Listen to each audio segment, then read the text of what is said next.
মেঘালয়ের ৪র্থতম দিনে যাওয়ার কথা ছিল একটা জায়গায়, কিন্তু যাওয়া হলো যেখানে মনে হলো পেলাম পুরো মেঘালয়টাকে একেবারে হাতের মুঠোর মধ্যে।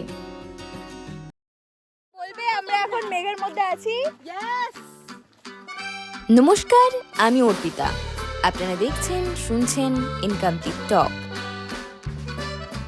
এখন শুরু করি মেঘের বাড়ির গল্প।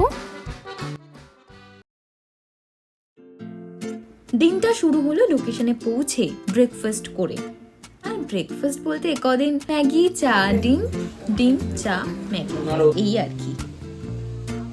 চেরাপুঞ্জি যেখানে রয়েছে সেখানে একটা স্পট হচ্ছে এই পার্ক। এখানে পুরো চেরাপুঞ্জির একটা মিনিয়েচার রয়েছে, যেখানে নানান ধরনের কেভ থেকে যে ভূপ্রকৃতি রয়েছে সে সমস্ত কিছু ছোটো ছোটো স্ট্রাকচার দেখা যায়।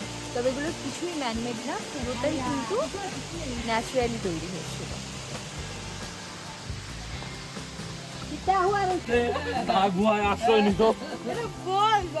এখন আমরা কোথায় যাচ্ছি ভাই? কি জন্য যাচ্ছি? আমরা আদিম মানুষের এটা বললো, হ্যাঁ এটা স্পট নাম্বার 3 গুহায় যাচ্ছি। কারোর কাছে না একটা রেনকোট রয়েছে, না ছাতা রয়েছে। ও আচ্ছা, তুই পড়বি না, তুই একটা নিবি, আমরা হাফ হাফ পরবো।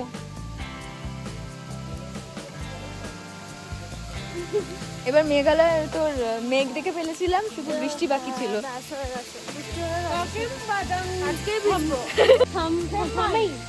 বৃষ্টিও পড়ছে, যখন ছবি তোলা হয়েছিল তখন কি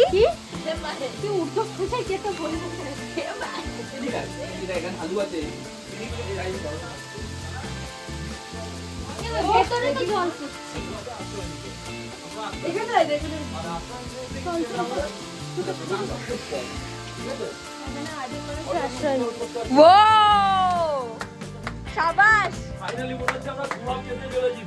ব্লগার বলছে এখানে আদিম মানুষ কি অবস্থা। আদিম মানুষরা বসবাস করছে না, আমরা আদিম মানুষরা একটা আদিম মানুষ এখানে রাহুলদা প্লিজ তোমার হাতের ম্যাগি। অলরেডি আমরা গুহায় প্রবেশ করে গেছি। বাইরে জল বৃষ্টি হলে আমাদের কোনো আর পথ নেই। আর আদিম মানুষ ও বাপরে, দরজালা আবার সেই। তবে আবার এটা সেই গুহা। তবে এটা একটু অন্যরকম। ফাইনালি আমরা গুহাতে ঢুকে গেছি। পুরো প্রপার গুহায়।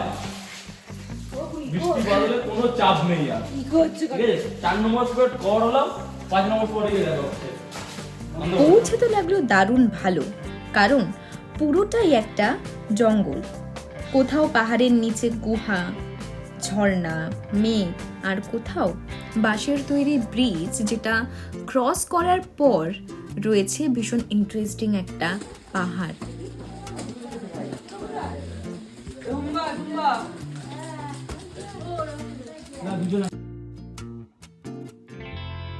চারিদিকে সবুজে ঘেরা, অর্থাৎ চারপাশে নানা ধরনের জানা অজানা গাছগাছালি, তার উপর পাতলা মেঘের আস্তরণ, মাঝে মাঝে ঝিরিঝিরি বৃষ্টি, ঠান্ডা ঠান্ডা ওয়েদার। আর কি চাই? হ্যাঁ চাই, সেটা হলো একটা বড় ভারে গরম গরম চা, যেটা সত্যিই সেই মুহূর্তে নিখুঁত ছিল।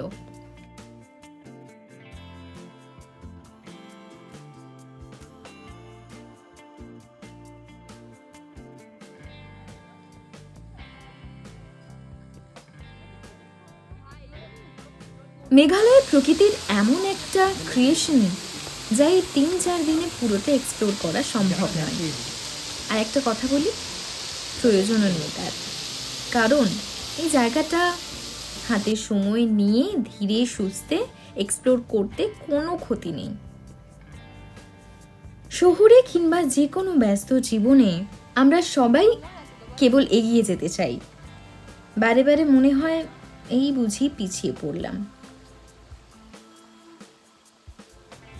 কিন্তু যদি একটুখানি দাঁড়িয়ে বা বলা ভালো পজ নিয়ে আমাদের জার্নিটা অনুভব করি, তাহলে কি খুব দেরি হয়ে যাবে?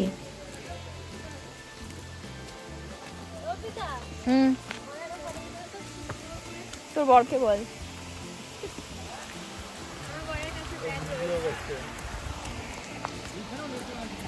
ওই গানটা খুলবো, হ্যাঁ। আমরা ভিজে গেছি গাইস বৃষ্টিতে।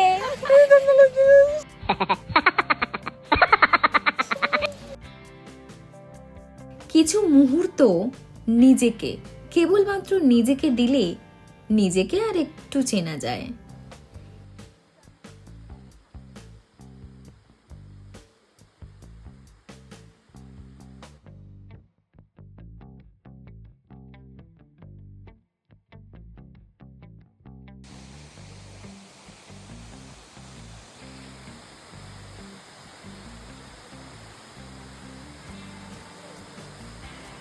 এই পার্কে দেখার মতো যা কিছু আছে তার মধ্যে অন্যতম হলো ওই যে বলছিলাম বাঁশের সেতু পেরিয়ে, বাঁশের সেতু পেরিয়ে জলের অনুসন্ধান, বুঝলেন না?